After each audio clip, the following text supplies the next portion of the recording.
E vamos lá, começar falando de dores.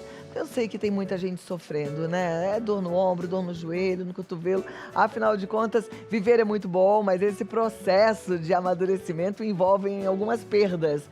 E muitas vezes a gente acaba tendo alguns movimentos limitados, sentindo que com o passar dos anos algumas questões que eram simples viraram lesões mais chatinhas. E aí, muitas vezes, elas comprometem a autonomia e a nossa qualidade de vida. Segundo a Organização Mundial da Saúde, quedas e problemas osteoarticulares estão entre as principais causas de lesões na população idosa. E a gente está envelhecendo, todo mundo no mesmo barco. Então, é importantíssimo entender como prevenir, fortalecer as articulações, mantê-las seguras e funcionais, além de conhecer as opções de tratamento. Tudo isso é importante. E vamos receber agora o ortopedista e traumatologista Dr. Bruno Canizares, que possui vasta experiência clínica no tratamento das condições ortopédicas que afetam ombro, cotovelo e joelho. Seja bem-vindo, doutor. Muito obrigada pela sua presença aqui, tá bom? Vamos lá. Parece que não tem muito para onde fugir, né? A gente quer viver bastante, vamos viver, a expectativa de vida aumentou, mas a gente tem desgaste natural. E esses desgastes podem causar dores. Exato, porque assim, eu gosto de explicar para todo mundo, a nossa articulação é a mesma desde que a gente nasce, ela vai amadurecer e você vai mantê-la para o resto da vida. Então, é igual um carro, é o mesmo amortecedor, só que por 60, 70, 80 anos. Então, naturalmente, a gente vai ter alguns desgastes. Então, o que a gente tem que fazer é fazer com que esse desgaste seja controlado, que a gente tenha um envelhecimento saudável da articulação. E como é que a gente faz isso? Principalmente, a gente conseguindo fortalecer da melhor maneira possível a nossa musculatura, para a gente poder dividir a carga e dessa maneira a gente vai sobrecarregar cada vez menos as articulações, tendo ela saudável por muito mais tempo e controlando os problemas que vão aparecendo, os danos, os sintomas, tendo menos dores e podendo ter um envelhecimento saudável, que é o principal. Eu tenho uma dúvida em relação a isso, né? Eu sou super a favor da musculação, pratico, treino todos os dias direitinho, mas agora você falando me ocorreu assim, interessante, porque a gente fazendo musculação, a gente aumenta também um pouco o nosso peso, né? Claro que se você tiver massa gorda, gordura pesa mais do que músculo. Mas se a pessoa for magrelinha, ela mesmo assim sobrecarrega se ela não tiver músculos? Sobrecarrega, mas você sobrecarrega por quê? Porque o músculo, ele vai ajudar a absorver o impacto do que você está fazendo, do movimento. Você não vai ter a sobrecarga do peso na articulação.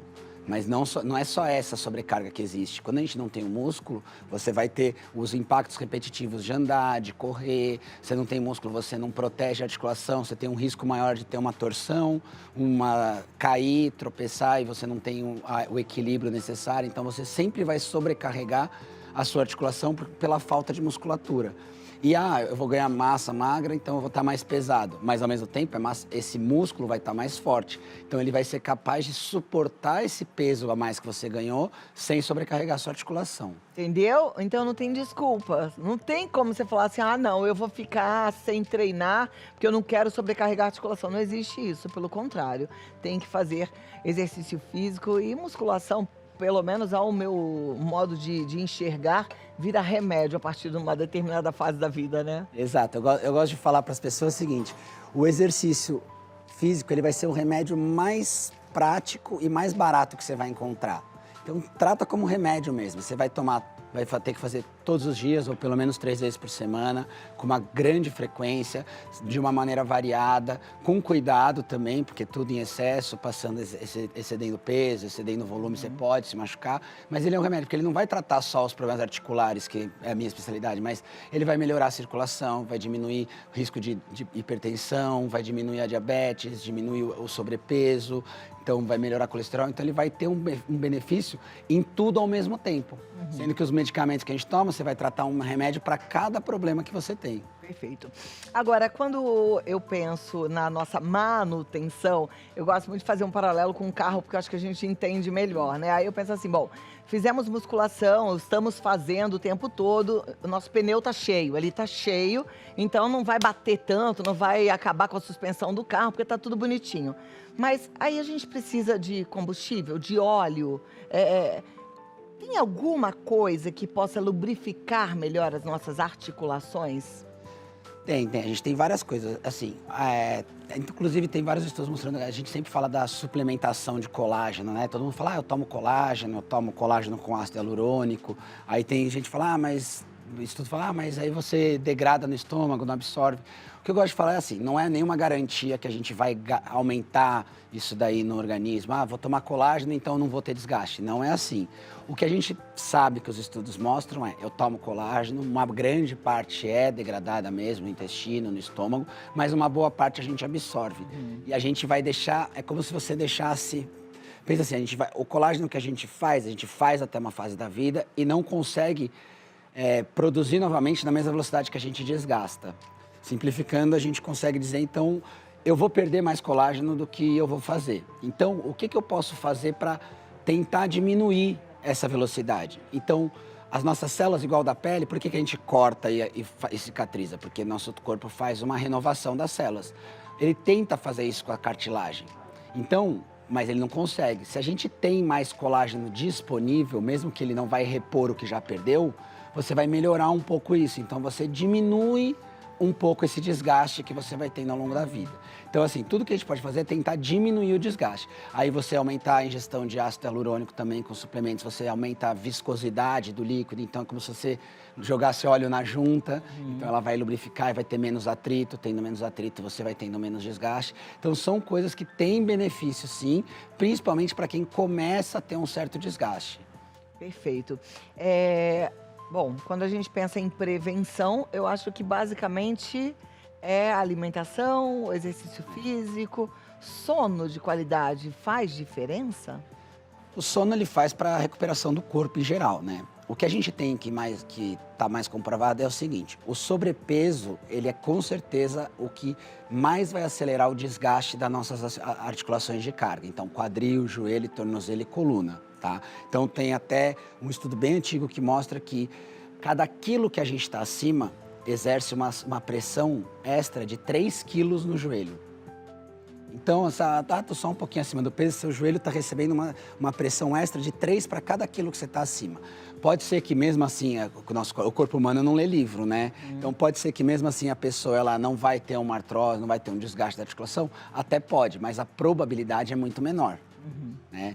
Então mas o sono ele vai ajudar na nossa recuperação muscular, na propriocepção, a gente fica mais coordenado, vai melhorando o músculo, então você anda melhor. Então o sono, mas assim, para prevenção da própria articulação, não, mas ele vai melhorar tudo ao redor que vai ajudar na prevenção do desgaste das articulações. Perfeito. E aí, quando a gente fala em articulação, a gente tem que lembrar que é o corpo todo, né? A gente tem articulação em todos os lugares. Você falou de joelho, de quadril. Qual é a incidência maior de lesão em articulação ou de desgaste em articulação? Em qual lugar? De desgaste, o que a gente mais vê, acho que claramente o joelho, porque é uma articulação bem complexa, né? O quadril também a gente vê muito, vem logo na sequência, são as duas principais articulações de desgaste e também porque são articulações que recebem a carga do nosso corpo, né? Então são as mais frequentes que a gente encontra no consultório. Em alguns casos, a cirurgia é necessária? Porque muitas vezes a gente pode fazer de tudo para tentar controlar o desgaste, mas nem sempre a gente vai conseguir. Às vezes tem pessoas que previnem, que fazem o tratamento certo, aí a gente começa a fazer o fortalecimento, só que o desgaste ele continua progredindo, porque ele é multifatorial, tem a questão de fatores externos, tem questões genéticas, tem questão de alinhamento das pernas que pode gerar desgaste, e mesmo assim a pessoa vai evoluir com desgaste. E aí a gente tem que passar por algumas cirurgias. Eu gosto de seguir uma linha de tratamento que eu vou escalonando. Porque se eu vou para o tratamento mais avançado, muitas vezes eu não consigo voltar, porque eu já fiz uma prótese. Então a gente faz um tratamento de fortalecimento, infiltrações, às vezes faz artroscopia, que é a cirurgia por vídeo, e muitas vezes não adianta, continua evoluindo o desgaste, a gente precisa fazer a substituição da articulação por uma prótese, que é a artroplastia. Então a gente troca e coloca uma prótese de joelho, quadril, a gente tem para praticamente todas as articulações do corpo. E aí é uma articulação externa, uma articulação mecânica, que a gente está colocando. Ela tem suas limitações, mas o objetivo dela é devolver a função para a pessoa e principalmente tirar a dor. E a gente muitas vezes consegue. Vamos lá, de volta aqui com o nosso bate-papo. Falei que a gente ia voltar para falar um pouquinho sobre essas cirurgias, inclusive prótese de joelho, de quadril. as pessoas que têm essa indicação, elas sempre ficam com receio, né? Você disse que a gente, claro, é uma prótese mecânica, tem algumas limitações, mas melhora muito a condição de vida de quem faz uma Melhora, substituição? melhora. O que eu sempre falo, eu gosto de seguir a linha também, que assim, a prótese ela só vai ser feita se ela for estritamente necessária, né? E eu digo uma coisa que assim, o momento de fazer a prótese, quem define sempre acaba sendo o paciente. Por quê? Porque a pessoa, a indicação, se a gente for olhar um exame, olhar ali, o médico vai olhar e falar, ó, esse exame já tem indicação da gente fazer uma prótese. Só que quem vai definir é o paciente. Por como? Quando a dor e as limitações estão prejudicando o dia a dia, está doendo em repouso, ele não consegue mais fazer as mesmas atividades, está com limitação. Quando chega a esse ponto, a própria pessoa fala, eu não aguento mais, eu quero fazer a cirurgia. Por quê? Porque é uma cirurgia, dentre as cirurgias, é uma cirurgia mais arriscada, por ser uma cirurgia grande, tem mais risco do que a grande maioria. Então, assim, se a gente pega os índices de complicações, eles variam em torno de 2% a 5% só. Porém, perto das outras, ainda é um risco um pouquinho maior. Então, a gente tenta evitar ao máximo, sempre que possível. Mas quando chega o momento com a indicação, ela muda a qualidade de vida da pessoa drasticamente, assim. Bom saber disso, né, gente? Vou pedir para a produção já colocar aqui no nosso vídeo wall as perguntas. Você que já enviou a sua pergunta, segura aí, porque o Dr. Bruno Canizares vai responder. Eu espero que dê tempo de responder bastante. O João Silva diz assim, boa tarde, doutor. Estou com 68 anos. À noite, meu ombro esquerdo dói tanto que mal consigo dormir. Ao acordar, sinto muita rigidez. Pode ser ombro congelado ou algo degenerativo?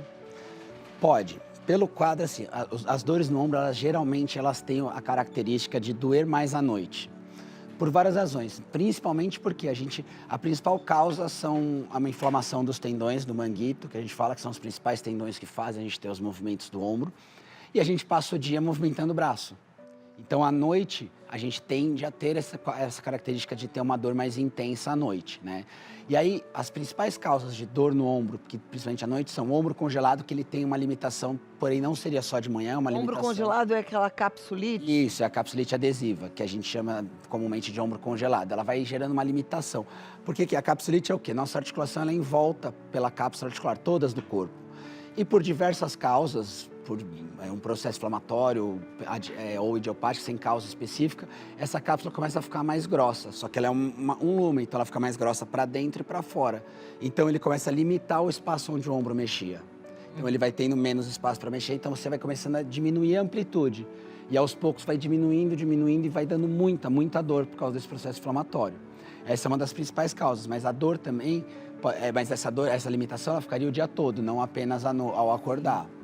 Então a gente tem que avaliar, sempre examinar, porque pode ser desde uma inflamação muito grande dos tendões, pode ser uma lesão, ruptura dos próprios tendões, pode ser uma artrose do ombro também, que está dando limitação de movimento e dor, mas é importante uma avaliação para poder diferenciar, porque tem pequenas nuances que a gente vê no exame físico para diferenciar. Então, essa dor no ombro pode ser, sim, João Silva, tanto um ombro congelado, uma capsulite, quanto algo degenerativo, no caso até de uma tendinite ou uma outra lesão mais grave mais um pouco, grave. até com ruptura do tendão. Interessante. Eu tive uma capsulite, pelo menos foi assim o diagnóstico na ressonância, né? E eu senti muita dor no ombro há cerca de 20 dias. Passou. De repente não tem mais nada. O que é isso? Provavelmente, às vezes a gente faz os exames, a ressonância é um exame muito sensível. Então, você vai fazer um exame, ela vai aparecer muita coisa. Então, a gente tem que juntar com o exame o que é clinicamente importante do que tem ali de avaliação. Mas pode acontecer de repente, ficar com muita dor um tempo e depois desaparecer essa dor? O mais provável é que seja uma tendinite. Uma tendinopatia ali, inflamou, você está tendo aquela dor da inflamação e ela resolveu. Aí ela passa, você tomou um medicamento, fez às vezes alguma fisioterapia, um tratamento, aí ela resolve e passou. A capsulite, ela costuma ter um caráter mais longo, assim, mas pode resolver completamente, sim. A joia. A Helena diz assim, boa tarde, doutor, meu nome é Helena, tenho 75 anos. Quando subo escadas ou caminho mais de 10 minutos, meus joelhos rangem e doem. Isso é artrose? Isso, essa característica de dor, principalmente quando a gente está subindo e descendo escadas ou rampas, é uma característica de a gente ter um desgaste, principalmente na articulação do joelho, que a gente pode dividir o joelho em 3 compartimentos. O da frente, que seria o da patela com o fêmur, e o da parte de dentro, que é a medial, e de fora, que é a lateral. O de escadas e rampas, ele costuma forçar um pouquinho mais esse compartimento anterior da patela. Então, pode ter um certo grau de desgaste. Não necessariamente a gente precisa ter muito desgaste para a gente ter muita dor. Às vezes a gente tem pouco desgaste e muita dor, ela não é diretamente proporcional. Mas ele pode ser um início de desgaste que está começando. E aí a gente costuma sentir ranger, às vezes fala que parece que tem areia dentro do joelho, tá com um craqueladinho, tem vidro, e aí às vezes não tem dor e só tem essa sensação, às vezes tem a dor. Então pode ser um princípio de desgaste, sim. E esse princípio de desgaste é algo que a gente precisa ficar atento e fazer alguma coisa, agir ou não, só observa? Tem que fazer, principalmente iniciar a prevenção, que é o quê? Começar um fortalecimento, e geralmente fortalecimento, só vou para academia. Não, ele é um equilíbrio de força. Por isso que geralmente a gente começa com a fisioterapia, por quê? Tem músculos, não é só, vou na academia e faço qualquer coisa. Não, você tem que equilibrar, porque, vou fazer coxa, aí eu faço só a parte da frente, aí fica desequilibrada, aí você descompensa também, você pode piorar. O glúteo médio, que a gente não imagina, mas ele influencia muito a biomecânica do joelho. Então a gente tem que trabalhar muito em cima disso, desse equilíbrio, para você também deixar o movimento livre e completo, né, ali, bem livre, sem dor, para você não sobrecarregar mais. Perfeito, obrigada. Próxima pergunta é da Sueli Batista. A Sueli diz assim, deixa eu só ler aqui, por favor, Ari, só isso, obrigada. Boa tarde, tudo bem? Rompi o ligamento dos 2 ombros, estou em processo de cirurgia, fiz infiltração, mas continuo limitado, não consigo elevar meu braço, doutor, sugere algum tratamento? Geralmente, quando a gente rompe ligamentos ou tendões do ombro, o mais comum é a gente romper o tendão do manguito. E o tratamento, quando ele rompe, a gente fala de espessura total, provavelmente é o caso dela, que falou que está em processo para cirurgia. A gente faz a infiltração, fisioterapia para controlar os sintomas, mas a gente não vai conseguir resolver porque ele não cicatriza sozinho, se for de espessura total. Então, manter um fortalecimento, adaptar as atividades para você não sobrecarregar, ou seja, evitar fazer muitos movimentos acima da linha do ombro, evitar ficar fazendo movimentos repetitivos, porque esse tipo de movimento, ele vai sobrecarregar e você vai ter cada vez mais dor. Fazendo isso, você vai minimizar até você chegar na cirurgia para resolver esse problema, porque quando ele tem a ruptura total, a gente não consegue zerar aí, como a gente falou do seu ombro, que foi um processo inflamatório só, não vai sumir todo o problema, você vai minimizar para poder fazer o tratamento correto. Vamos lá, de volta. Deixei a perguntinha no ar sobre anti-inflamatório, se puder voltar, da Denise. Para tendinite e bursite, quando é indicado o anti-inflamatório? Os anti-inflamatórios, como você falou, todo mundo no brasileiro adora um anti-inflamatório, né? Toma o tempo inteiro. O problema é que eles são vendidos muitas vezes sem receita. E o que as pessoas não sabem é que eles têm muitos efeitos colaterais. O atacar o estômago, eles aumentam o risco da gente, não é só gastrite, aumenta o risco de ter sangramentos no estômago, é metabolizado em rim, fígado. Então, eles não podem ser usados assim indiscriminadamente.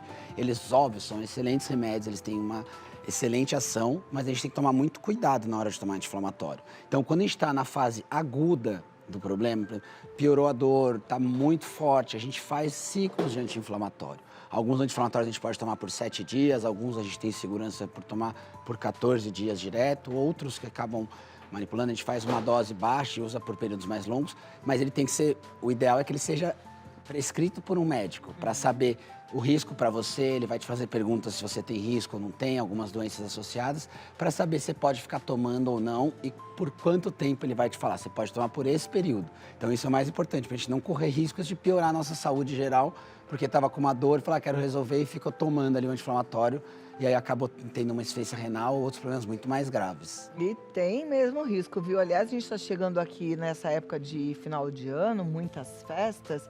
Tem gente que vai lá no churrasco da empresa, toma todas, machuca o pé, o joelho, chega em casa toma anti-inflamatório. Anti-inflamatório com bebida alcoólica é um perigo, né? Principalmente por causa disso, como bebida alcoólica, a gente metaboliza no fígado, o anti-inflamatório também. Às vezes tem casos que são mais graves, mais raros, mas você pode ter hepatite aguda, vários problemas, porque você misturou medicamentos sem você ter uma indicação correta. Então, muita atenção. Silvana Vieira diz, olá, boa tarde. Uma pessoa que tem artrose nos joelhos e quadril passou no ortopedista e ele falou para fazer hidroginástica e fisioterapia, mas musculação não. Fiquei sem entender. São algumas linhas de profissionais que seguem assim. Ele está tentando diminuir a questão do impacto. É que a musculação, a gente tem uma questão muito importante. Muitas vezes a musculação hoje em dia, a gente vê várias academias que você paga o plano e você só vai. E às vezes você pega uma pessoa que tem 50, 60 anos que nunca frequentou uma academia. Então, quando a gente vai fazer exercício, você precisa de uma orientação. Então, você fazer uma musculação sem orientação, você pode se machucar.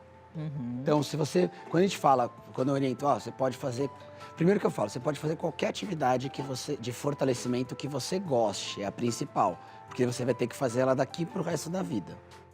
Então, que você gosta de musculação, vai para musculação, hidroginástica, vai para hidroginástica, natação, vai para natação, funcional, pode ir para o funcional.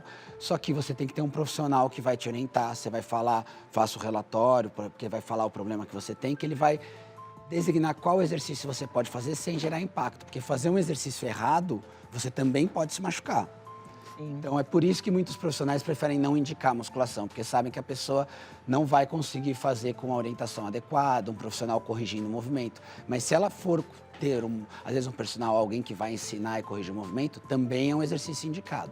Perfeito. E se for uma fisioterapia bem feita, ela também pode te ajudar no fortalecimento muscular, que seria o ideal. Com certeza. Aí tem que achar o profissional adequado, tanto na musculação quanto na fisioterapia.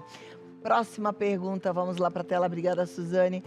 Daniela Terra. Boa tarde, sou sedentária, tenho 47 anos, estou obesa e gostaria de saber qual é o exercício que não posso fazer.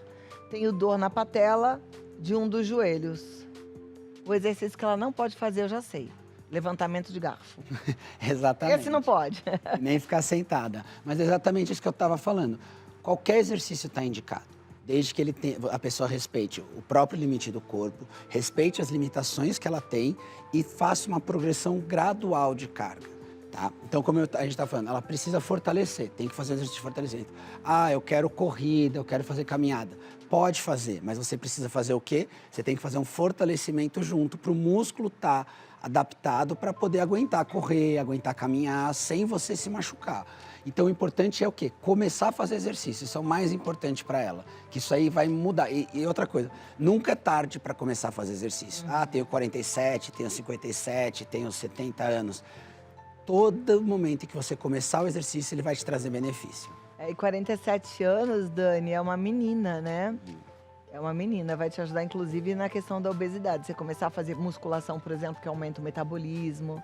Vai te ajudar. Tem gente que acha que só vai conseguir emagrecer se começar a correr, né? E não é isso. Muito pelo contrário, né? Então, vai fazer uma musculação direitinha que você vai ver só benefícios. Dá pra mudar de vida, né, doutor? Com certeza. William Douglas, ele pergunta assim: amolecimento da cartilagem da patela rótula, causando dor na parte frontal do joelho, dificuldade para agachar e subir e descer escadas. O que fazer?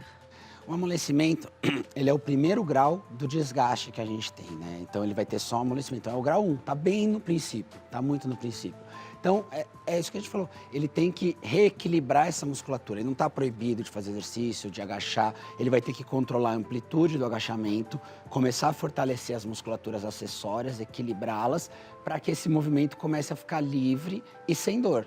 E ainda, com o tempo, ele vai conseguir fazer qualquer movimento, qualquer exercício, sem ter a dor e sem prejudicar o joelho. Tá joia. Ai, tá bom, não tá? Tanta coisa boa. Ó, próxima pergunta, deixa eu ler aqui. Da Vânia Maria. Boa tarde. Tenho artrose nos joelhos. Bicicleta ergométrica é bom, né? Fazer bicicleta ergométrica é uma boa? Substitui as caminhadas? Sim, é um tipo de exercício aeróbico, né? A gente consegue enquadrar no mesmo perfil das caminhadas e a bicicleta você vai ter menos impacto. Tem menos impacto bicicleta do que caminhada para quem tem artrose no joelho? No joelho, sim, porque você não vai ter o impacto das pisadas, sem contar que, ainda mais se a gente vai andar na rua e nas ruas por aí cheio de buraco, irregulares, a gente diminui bastante esse impacto, mas mesmo as caminhadas, elas não, já tem estudos mostrando que não está contraindicado para quem tem artrose. Tá? Obviamente, não é o melhor dos exercícios, mas é melhor do que você ficar sentado sem fazer nenhum. Agora, uma coisa que é importante, daí eu queria que você explicasse pra gente, é a posição correta e a altura dos pedais da bicicleta ergométrica em relação ao quadril, né? Pra gente não forçar demais. Exato. Qual que é o ideal, doutor? O ideal é assim, na posição mais baixa, que é onde a gente fica mais fácil, o joelho ele tem que estar semi-estendido. Ele não é totalmente estendido, que senão você força a articulação da patela e você fica dando trancos no joelho. E aí você calcula por assim. Então, mais ou menos para você calcular o banco, você fica em pé do lado da bicicleta e esse ossinho que a gente tem aqui do lado, você palpa, ele tem que estar, o banco tem que estar na altura dele. E a hora que você sentar, algumas pessoas têm diferença de altura de perna, você vê se a hora que ele está no pedal, no ponto mais baixo, o joelho está semi-estendido ali. Está quase estendido, mas não está total, que aí você mantém tensão durante todo o movimento. Perfeito. Vou deixar a próxima pergunta no ar. Solta aqui no vídeo do Robson Fernandes. Doutor, pode falar um pouco sobre tendinite no pulso por causa do movimento repetitivo ao torcer pano de chão? Olha lá. Esse tá lá, trabalhando bastante, né, Robson? Eu volto aqui já para você falar sobre esse movimento aqui. Aliás, outros movimentos também. Tem uma turma que gosta de fazer artesanato, às vezes está fazendo um movimento repetitivo ou alguma outra função como trabalho, né? Mas lá, de volta, tem mais pergunta. Deixamos uma aqui na tela. Volta para mim, por favor, que aí a gente vai ver qual que é a resposta. O Robson Fernandes perguntou sobre a tendinite por movimento repetitivo de torcer pano. Então, as tendinites elas vão acontecer geralmente por movimentos repetitivos, seja de torcer pano, de agitar, Que é cabeleireira. cabeleireiro, que aí, né? assim, hoje muito celular, todo mundo tem que ter o segurando. Então geralmente são por movimentos repetitivos. Como é que a gente faz, de novo, para prevenir? Exercício físico, por quê? Você vai fazer o fortalecimento, seus músculos e tendões vão estar mais preparados para você aguentar fazer os movimentos repetitivos do dia a dia, e aí com isso você diminui isso daí.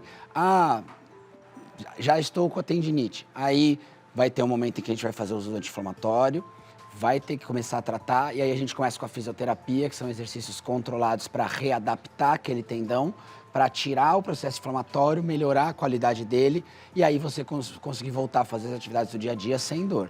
Mas tem que fortalecer, senão o seu tendão nunca vai aguentar fazer aqueles movimentos sem dor. Então, eu fico pensando na turma que trabalha em atividade doméstica, trabalha fazendo faxina, porque já é um exercício físico, de certa forma, né, doutor? É um tal de levanta, baixa, esfrega e torce. Mesmo assim, tem que fazer um exercício físico pensado? Tem, porque quem tem trabalho braçal, seja em casa, trabalho carregando caixa, carregando caminhão, isso aí eu diferencio, isso aí você está fazendo esforço. Você não está fazendo exercício. Então você tem que se preparar o seu corpo para você conseguir fazer o esforço de uma maneira saudável. Porque aí você não está preparado, você vai lá, carrega não sei quantas caixas, passa o dia inteiro passando pano em casa, limpando janela, você vai acabar se machucando.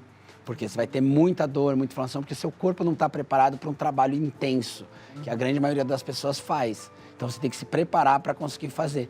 E é o mais difícil para você entender, mas eu já faço muito esforço, muito exercício. Ele não acaba sendo, ele é esforço, não é exercício. O corpo não assimila desse jeito. Bom, Regina Célia diz, tenho capsulite adesiva no ombro, qual o melhor exercício? Hoje em dia, um dos melhores exercícios que a gente tem é o Pilates, né? Porque o Pilates é uma técnica de exercício baseada em treinamento de fisioterapia, então você tem um controle ali, você tem uma pessoa que vai ter manipulação, vai fazer alongamentos, exercícios controlados. Pensando no ombro, no né? ombro, Mas o resto do corpo não é só o Pilates, não vai mudar nada se a pessoa tem capsulite no ombro. Não, é só pro ombro, só tô pensando no ombro. O Pilates ele ajuda bastante porque você vai ter uma manipulação, mas assim, na capsulite, muitas vezes só o exercício não vai ajudar para o tratamento, porque você tem que ter uma manipulação de quê? De fazer o alongamento forçado, porque o ombro está travado. Então você vai ter que ter um profissional que vai lá e tentar ganhar os movimentos que você não consegue sozinho. Então tem que fazer fisioterapia? Tem que fazer fisioterapia. O tratamento da capsulite é fisioterapia. E melhora? Melhora.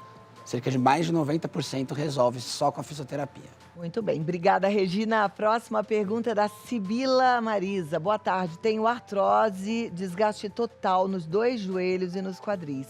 Indicação é artroplastia total. A pergunta é, complicada e mais complicada ainda é uma indicação, mas começa nos joelhos ou nos quadris, doutor? Tá, essa daí é uma pergunta bem comum, é bem complicado mesmo. A pessoa quando tem indicação de prótese, tanto no quadril quanto nos joelhos, a gente tem que escolher, não dá para fazer junto, né? Porque você tem que escolher qual... qual dos dois vai influenciar mais o tratamento se você... Por exemplo, se eu fizer a primeira do joelho e manter o quadril, você não consegue fazer uma reabilitação adequada. Então, a gente inicia no quadril e faz depois o joelho. Começa no quadril e faz depois no joelho. Conheço uma pessoa que fez a do quadril. No final das contas, como a cirurgia é muito longa, teve uma trombose e não pôde fazer a do joelho. Agora anda sofrendo com o joelho. Complicado, é. É dureza, né? É complicado. Trombose é uma das maiores complicações. Trombose e infecção são as principais complicações. E são complicações que podem acontecer. Numa cirurgia ortopédica, né? Porque é longa. Que é longa, você rompe muitas fibras musculares, então você tem toda a resposta do corpo para a cicatrização. E aí, por isso que a gente usa anticoagulante, porque o risco de trombose é muito alto mesmo. Boa sorte pra você, viu? Bora lá. O doutor falou que primeiro é do quadril, depois é do joelho. Márcia Galete, boa tarde. Por gentileza, gostaria de saber se o aparelho elíptico é mais útil do que uma bicicleta ergométrica. Na verdade, são dois aparelhos com grande função. Eles tiram, os dois a gente vai tirar o impacto de caminhadas, corridas e vão trabalhar o nosso condicionamento cardiovascular. Então, eles são muito bons. E eles, assim, eu sempre digo, vai mais da indicação da sua preferência. Que você vai ter um trabalho cardiovascular, eles trabalham semelhantes e os dois você protege um pouco mais o joelho do que uma caminhada. A pergunta dela deve ser porque ela deve estar pensando em comprar ou uma bicicleta ou um elíptico. Eu acho só que você tem que pensar assim, seja qual for, você tem que fazer. Eu conheço um monte de gente que comprou e virou... mancebo de roupa, sabe? Aqueles cabideiros que o povo vai pendurar. Enfeite da sala. Enfeite da sala, ou lugar para pendurar casaco, bolsa, né? Tem que pensar. E de repente é melhor se locomover, ir até uma academia e botar na rotina. Se não é sua rotina fazer exercício, a gente acha que já vai mudar só por ter em casa. Só que você não mudou o seu hábito, né? Então a gente tem que ter uma mudança de hábito muito grande para iniciar a atividade física. Olha, o Otávio Mante diz, boa tarde, doutora. Às vezes meu joelho estala e dói levemente. Devo me preocupar? Pode ser uma coisa para se preocupar, porque os estalidos são normais, tá? Mas quando esse estalido ele costuma vir sempre acompanhado de dor, já é um alerta vermelho para a gente. Mesmo que seja uma dorzinha leve, porque ele está falando dói levemente. Tem que ver se a diferença é se sempre está acompanhado. Se todo estalido dói, pode ser, porque pode ser uma lesão da cartilagem, que toda vez que estala, pega aquela lesão. Uma lesão do menisco, que é como se fosse um amortecedor do nosso joelho. Então, se é sempre que estalar doer, esse é um dos sinais de alerta que a gente tem que ter para procurar um atendimento, fazer um exame e ver se é um problema mais grave, que tem que prestar atenção que por doer leve tá no começo e você pode prevenir que ele se agrave. Perfeito. Olha que papo bom, né? Aprendemos bastante. Muito obrigada. Foi muito bom te receber, muito bom aprender contigo. Dr. Bruno Canizares, ele tá no DR Bruno Canizares no Instagram, DR Bruno Canizares, e tem um canal no YouTube também com bastante informação. É o que eu falo, quando a gente sabe, a gente tem pelo menos a possibilidade de escolher melhor, né? E a gente precisa, de fato, fazer boas escolhas sempre, tá? Lá no Bruno Canizares no YouTube você tem bastante vídeo interessante. Muito obrigado, um ótimo final de ano e até o próximo. Eu que agradeço, Cláudia. Obrigado. Obrigada, doutor. E a gente vai se cuidando, não é isso, meus amores?